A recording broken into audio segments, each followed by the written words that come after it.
Bonjour à tous, bonjour à toutes. Je voulais mener une petite réflexion avec vous.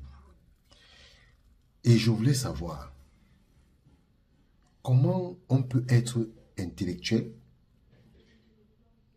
et vouloir tromper le peuple. Comment on peut être intellectuel et vouloir tromper le peuple et vouloir faire des choses qui sont anticonstitutionnelles.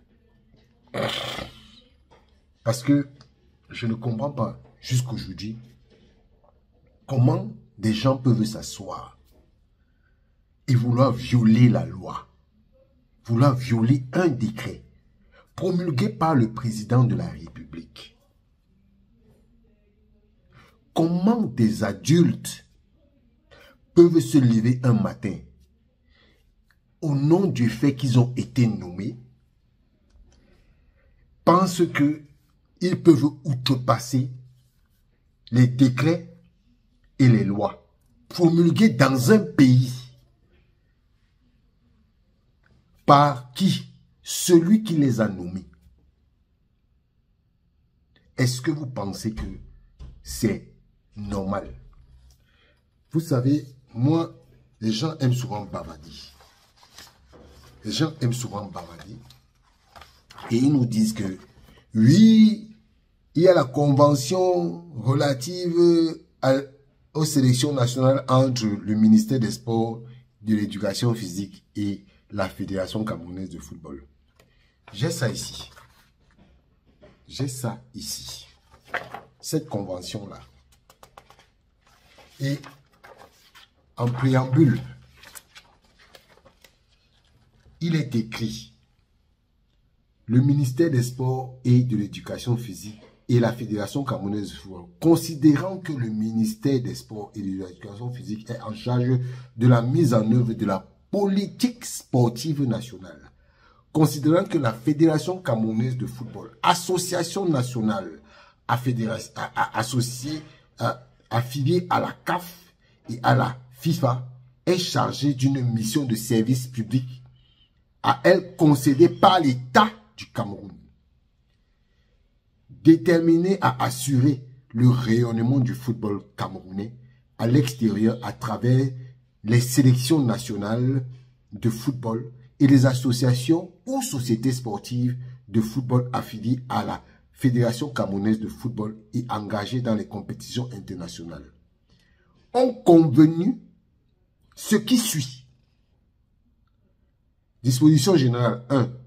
La présente convention a pour objectif de définir les modalités de collaboration entre la FECAFOOT, ci-après désignée, et le ministère des Sports dans le cadre de la mise en application du décret numéro 2014/384 du 26 septembre 2014 portant organisation et fonctionnement des sélections nationales.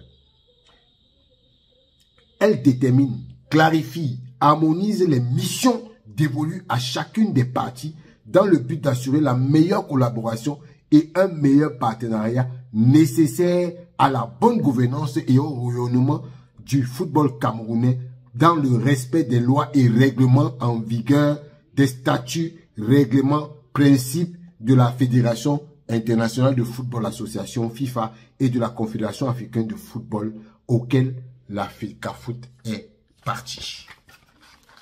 À ce titre, elle précise les modalités de gestion des sélections nationales concernant notamment les aspects liés à la gestion financière des sélections, à la prise en charge des joueurs et des membres de structures d'encadrement pendant la période de stage ou de compétition, aux modalités de fixation d'un montant de primes de présence, des primes olympiques et des primes de match officiels, ainsi que les primes de qualification à l'occasion des compétitions officielles, aux modalités de paiement des primes, aux modalités d'allocation des ressources destinées au paiement des primes sous forme de subventions, au contrôle de l'utilisation des subventions allouées par l'État, à la sécurité des joueurs et des membres des structures d'encadrement des sélections nationales et à l'organisation matérielle des rencontres sportives.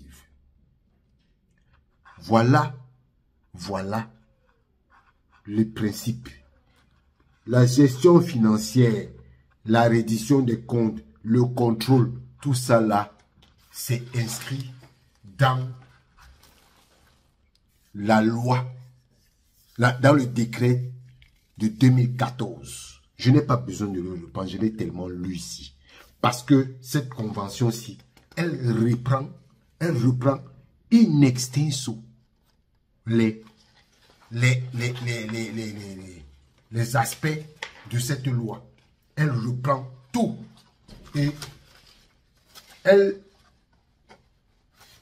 met la différence entre ça et le décret, c'est que elle, en son article 13 par exemple, parle le cadre de concertation. Les parties soulignent l'impérieuse nécessité de privilégier une gestion sereine et concertée du football dans le respect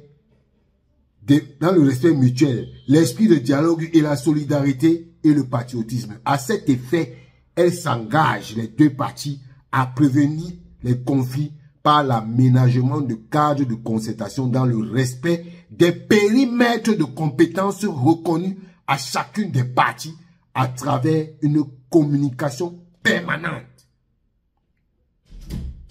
Ça, c'est deux personnes qui ont compris l'esprit de cette convention. Ils disent la portée de la convention. Aucune disposition de la présente convention ne saurait être interprétée comme une immixtion de l'État dans la gestion de la FECAFOOT ou une remise en cause de son autonomie administrative et financière. Quand on dit autonomie administrative, ça veut dire que les décisions que la FECAFOOT prend, ce sont les siennes. Parce qu'il y a des gens qui pensent qu'ils sont plus intelligents que les autres. Voilà. Donc, il faut savoir que dans cette convention, on a parlé de la sous-commission centrale d'organisation et la création d'une commission centrale d'organisation d'une rencontre internationale a été constatée par la décision du président de la FECAFOOT. Et vraiment, il faut que les gens soient intelligents. Ce document a été signé par Adoum Garoua et M. Joseph Owona, Feu Joseph Owona, qui a été président du comité de normalisation et ministre des Sports. Ce monsieur, on dit souvent que on peut féliciter, on ne peut que féliciter les morts, mais ce n'est pas qu'on va féliciter les morts. Mais ce monsieur avait de la vision parce qu'il avait très vite compris que il y avait des malins comme ceux qui sont actuellement là, qui pouvaient utiliser leur pouvoir pour manipuler certaines choses. Et ceux qui ont donné le conseil à monsieur le ministre des Sports actuel de prendre cette décision vont porter cette décision sur leur tête jusqu'à la fin de leur vie. Parce qu'on ne peut pas outrepasser les décrets d'un président de la République. Normalement, ce monsieur devait être viré. Il devait être mis hors d'état de nuire. Et je crois que c'est ce qu'il faut qu'on fasse. Qu'on mette ce ministre hors d'état de nuire. Il doit partir. Il a beaucoup fait du mal à ce sport. N'oubliez pas que ce monsieur, c'est lui qui a créé deux fédérations à la Fédération camerounaise de volleyball. N'oubliez pas qu'il a mis la FECABOX à terre. N'oubliez surtout pas que ce monsieur a passé son temps il a mis sur pied un comité de normalisation à la Fédération camerounaise de rugby, alors que il n'avait aucun droit de le faire. Parce qu'il n'y a que les fédérations internationales qui peuvent mettre des comités de normalisation. Mais on a eu un ministre des Sports qui vient mettre le comité de normalisation dans une structure libre, autonome, comme on a dit dans la convention. Donc, quand je vous dis que le coup d'État ne veut pas seulement dire qu'on enlève un président au pouvoir, le coup d'État veut aussi dire que un ministre ne peut pas se lever et décider des choses qui vont à l'encontre d'un décret du président d'une république. Ce monsieur doit être mis hors d'état de nuire. Et ceux qui ont participé à ça doivent aussi le suivre. Voilà. Ciao.